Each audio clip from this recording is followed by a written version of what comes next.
This is The Scoop for Thursday. I'm Sean Canan with the WMNF News headlines. Florida's House Majority Leader filed a bill yesterday that would lower the minimum age to purchase rifles and other long guns in Florida from 21 to 18.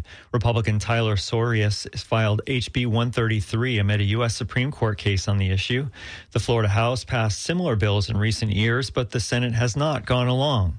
The Republican-dominated legislature and then Governor Rick Scott increased the minimum age for long gun purchases to 21 after the 2018 mass shooting at Parkland's Marjorie Stoneman Douglas High School. The National Rifle Association filed a lawsuit alleging that the law violated Second Amendment rights. Federal district and appeals courts have upheld Florida's law, but the NRA appealed to the U.S. Supreme Court. Federal law has long prevented people from under 21 from buying handguns. The environmental advocacy group 1,000 Friends of Florida has joined a rural Orange County resident in a lawsuit to block a state law they say strips away safeguards for rural lands. WMNF's Chris Young reports the lawsuit comes after dozens of local governments filed a similar lawsuit against the same law last month. Senate Bill 180, sponsored by Pinellas Republican Nick DeCigli, is intended to improve emergency management and disaster recovery following hurricanes. But it also heavily restricts local control by banning cities and counties from adopting, quote, more restrictive or burdensome land use or zoning rules for 3 years. Attorney Richard Grosso calls the law unconstitutional, saying it violates a single subject law, among other things. There's no logical connection whatsoever to emergency management, the primary function of what this bill is. So it seems to clearly violate the single subject rule.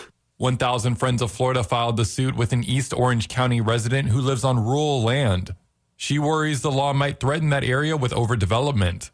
The suit was filed October 7th in Leon County Circuit Court. Chris Young, WMNF News. Attorneys for a Florida death row inmate asked the U.S. Supreme Court yesterday to block his scheduled execution next week because Samuel Smithers is 72 years old. They say the issue is of national and constitutional significance. The attorneys filed a petition and a request for a stay of execution a day after the Florida Supreme Court rejected arguments that executing the senior citizen would violate the U.S. Constitution's Eighth Amendment ban on cruel and unusual punishment. The petition said Smithers would be the first inmate over age 70 executed in Florida since the death penalty was reinstated in 1976. The white sandy beaches along Pinellas County's barrier islands were battered by the 3 hurricanes last year, leading to a multi-million-dollar effort to repair a coastline that is the region's economic engine. Crews are working with dredges, trucks, and pipelines along the 35-mile stretch of beach in Pinellas. It's a prime tourist destination that is still recovering from Hurricanes Helene, Milton, and Debbie. In past years, the U.S. Army Corps of Engineers played a major role in beach restoration, but not this time. So, Pinellas County is spending more than $125 million in tourism tax revenue to cover the costs. Yesterday was National Walk to School Day. Sidewalk stompers and students at Tampa's Roosevelt Elementary School walked and biked to school, where they met Mayor Jane Castor. WMNF's Leah Burdick reports on the benefits of students walking to school. Before the morning bell rang, students had their sneakers on, ready to head to school.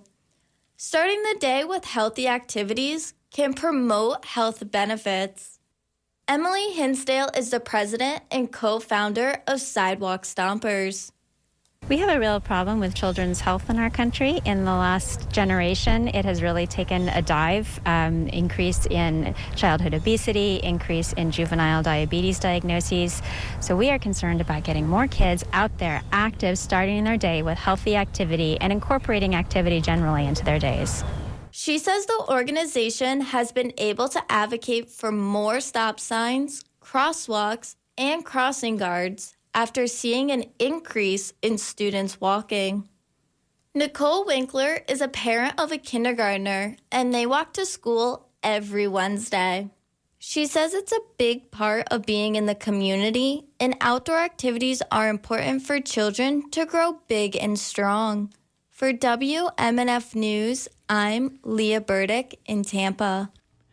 It'll be breezy today with a stray afternoon thunderstorm possible and highs near 90. Partly cloudy tonight, breezy with overnight lows in the mid-70s. Tomorrow, cloudy and breezy, not as hot with a slight chance of a rain shower, highs in the mid-80s. I'm Sean Canan with the WMNF News headlines. This is The Scoop, recorded at WMNF Tampa.